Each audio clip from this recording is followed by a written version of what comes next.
কিন্তু পূর্ণিমা ছেড়ে গেছে।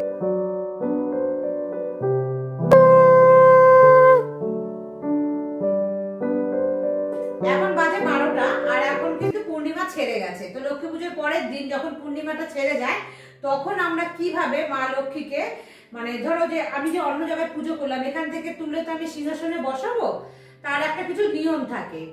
আর না হলে যারা লক্ষ্মী বিসর্জন দেয় তারা কিভাবে লক্ষ্মী বিসর্জন দেওয়ার সময় বরণ করবে বা কিভাবে লক্ষ্মীকে ওই জায়গা থেকে তুলবে, সেই যে বরণ পদ্ধতি সেটা আমি তোমাদেরকে দেখাবো। আর একটা পদ্ম আমি বাঁচিয়ে রেখেছিলাম, বাঁচিয়ে রাখলে বেশি ভালো থাকে না, পদ্ম কালো কালো হয়ে যায়। যাই হোক, তবু এই একটা পদ্ম আমি দেবো। এখন প্রথমেই আমি কিন্তু বরণ ডালাটা সাজিয়ে নিচ্ছি। দেখো নিয়ে নিলাম প্রথমেই আতপ চাল কিছুটা পরিমাণে, আর কিছুটা নিয়েছি ধান, আর তারপরে নেব গোলা সিঁদুর বা তোমরা যদি পাউডার সিঁদুর হও তো সেটাও নিতে পারো। কিছুটা নেব সর্ষের তেল, অল্প মানে একদমই, আর ঘিয়ের প্রদীপ নিয়ে নেব। তার সাথে নেব কিছুটা দূর্বা বা দুব্ব যাই বলো সেটা, আর এখানে নেব 3টে পান, তো পরিষ্কার করে ধোয়া সমস্ত জিনিসই।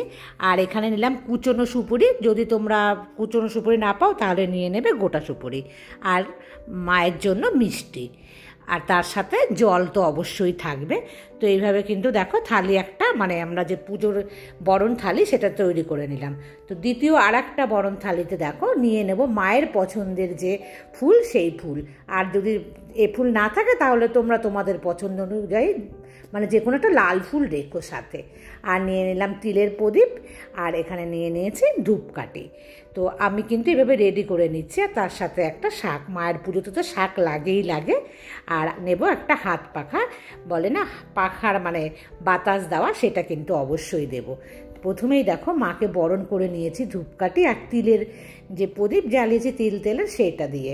এই বরণটা কিন্তু মাকে বরণ করবে। তারপরে পান পাতার যে সোজা দিকটা, পান পাতার যে সোজা দিকটা হয় অনেকেই আমি দেখেছি উল্টো দিকটা কিন্তু মাথা থেকে পা পর্যন্ত সোজা দিকটা মায়ের একদম মস্তক থেকে মায়ের পা পর্যন্ত করিয়ে 3বার এইভাবে মাকে আর অনেকেই কিন্তু পান পাতার উল্টো দিক মনস্কামনা কিন্তু চাইবে যে মায়ের কাছে ভক্তি ভরে করবে, দিয়ে পাতা পেছনে ফেলে দেবে ভালোভাবে সংসারে সুখ নিয়ে তোমরা কিন্তু আবার ঘটের মধ্যে আর এই পান পাতাটাকে পেছনে ফেলে দেবে না, পান পাতাটাকে নিয়ে এইভাবে 3বার করার পর বন্ধুরা মায়ের চরণ ধুইয়ে দিতে হয়। মায়ের চরণ যেহেতু জল দিয়ে আলগাভাবে ধোয়ানো যাচ্ছে না, তাই আমি একটা ফুলের মধ্যে গঙ্গা জল নিয়ে মায়ের চরণে কিন্তু আমি আস্তে আস্তে মুছে দিচ্ছি। তোমরাও চাইলে কিন্তু এইভাবে মায়ের পুজোটা করতে পারো। তারপর সর্ষের তেল মায়ের মাথায় দিতে হবে। তো কিভাবে দেব, যেহেতু আমাদের মাকে তো অঙ্গরাগ করিয়ে এনেছি, বেশি করে তো মায়ের মাথায় দেওয়া যাবে না, তো এয়ারবাডসের মাধ্যমে আমি একটু দিয়ে দিলাম। তারপর মায়ের কপালে সিঁথিতে একটু সিঁদুর দেবো, আমার গোলা সিঁদুর, তো আমি এরকম এয়ারবাডসের মাধ্যমেই কিন্তু দিচ্ছি।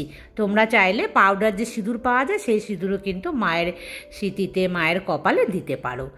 আর তারপর দেখো মায়ের যে পছন্দের ফুল লাল চন্দন মাখিয়ে আমি কিন্তু মায়ের চরণে অর্পণ করলাম, কারণ মা পদ্মের ওপরেই কিন্তু বাসস্থান, তো সেই কারণে একটা পদ্ম ফুল মাকে আজকে অর্পণ করলাম।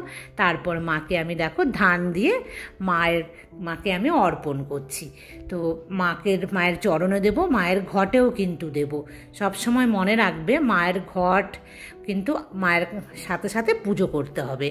তারপর কিন্তু দেখো একটু আতপ চাল আমি মায়ের চরণেও দিয়েছি, আমি কিন্তু ঘটের উপরও অর্পণ করেছি।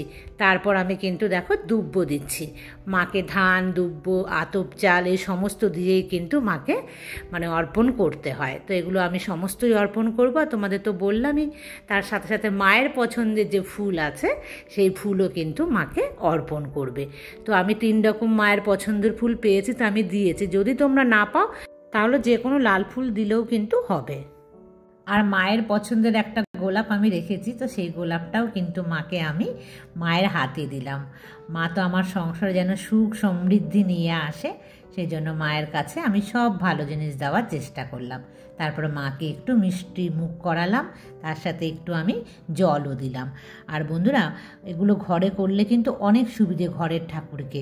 তো মাকে জল মিষ্টি খাইয়ে মায়ের পছন্দের 1 খিলি পানও কিন্তু আমি মাকে দিলাম। এই কারণেই 3টে পান লেগেছিল, 2টো মাকে বরণ করতে আর একটা হলো মাকে দিতে। আর মায়ের পছন্দের নাড়ু মোয়া আমি তো কিছু বানাইনি, সমস্তই কিনে এনেছিলাম, সেই সমস্ত দিয়ে আমি কিন্তু আবার একবার পুনরায় মাকে আরতি করব। তো দেখো আমি আবার তেলের প্রদীপ দিচ্ছি, তার উপরে আমি এবার ঘিয়ের প্রদীপ দিয়ে মাকে বরণ করছি। মায়ের মুখখানি এই ঘিয়ের প্রদীপের আলোতে একদম জল করে জ্বলে উঠুক। যত জল করে জ্বলবে তোমার সংসারও কিন্তু ততটাই জল করে জ্বলবে। তো মাকে সমস্ত কিছু দিয়ে একদম মায়ের আরতি আমরা করে নিচ্ছি। এটা ঘরে পুজো বলেই কিন্তু সম্ভব। আর অবশ্যই পাখার বাতাস দেবে মাকে, মাকে শান্ত করে, মাকে একদম যত্ন করে, তবেই কিন্তু মাকে মায়ের সিংহাসন থেকে তুলবে।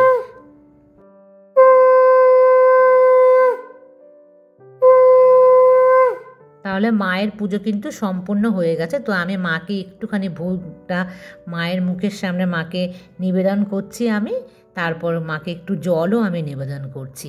আর আমার পুজো পুরোটাই সম্পূর্ণ হয়েছে, এবার কিন্তু আমি ভোগটা সরিয়ে নিচ্ছি। তারপর বন্ধুরা আমি দেখাবো কিভাবে আমি মাকে তুলি আর মায়ের ঘট। তখন ঘটটা তুলবে মানে 3 বার কিন্তু নাড়াবে, আর এই 3 বার নাড়ানোর সময় বলবে ওং মহালক্ষ্মী নমো নমঃ, ওং মহালক্ষ্মী নমো নমঃ, ওং মহালক্ষ্মী নমো নমঃ। ঘট নাড়ানোর পর তারপর কিন্তু মাকে ওখান থেকে মানে জায়গা থেকে নাড়াবে। আর তখন কিন্তু এই সেম মন্ত্রটাই আবার 3 বার বলবে।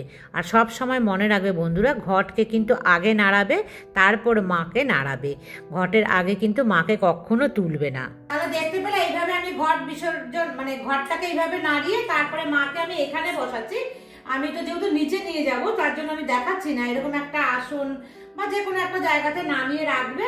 আর এই ঘটের সাথে যা যা সমস্ত যে ফুল আছে যেগুলো মানে রাখা যায় না ঘরে, সেই জিনিসগুলোকে কিন্তু অবশ্যই, গঙ্গা হলো খুব ভালো, যেহেতু এখানে গঙ্গা নেই, কোনো পুকুর দিঘি যাই হোক সেখানে কিন্তু সমস্ত একটা পলিথিনে ভরে জলে দিয়ে আসবে।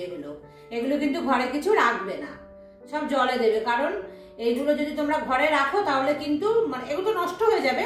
ধরো এই চাঁদমালা রাখতে পারো, এটা যেন কোনো বাজে জায়গায় না থাকে, ভালো জায়গাতে একদম যত্ন করে রেখে দেবে, তাহলে থাকবে। যেমন আছে এখানে আছে তোমার হচ্ছে এই যে কি বলে চেলি, এই চেলিটাকেও রাখতে পারো। এই চেলিকে ঠাকুরের জায়গাতেই কিন্তু রেখে দেবে, কোনো এঁঠো কাটা কোনো ছোঁয়াছানির জায়গাতে রাখবে না। তো এই সহজভাবে কিন্তু আমি আমার মতন করে মায়ের বরণ করি। তো বন্ধুরা আমি ভীষণ হ্যাপি, আমার এত মন থেকে শান্তি হয়েছে যে আমি মায়ের পুজো করতে পেরেছি ভীষণ নিষ্ঠা ভরে আর ভালোবেসে।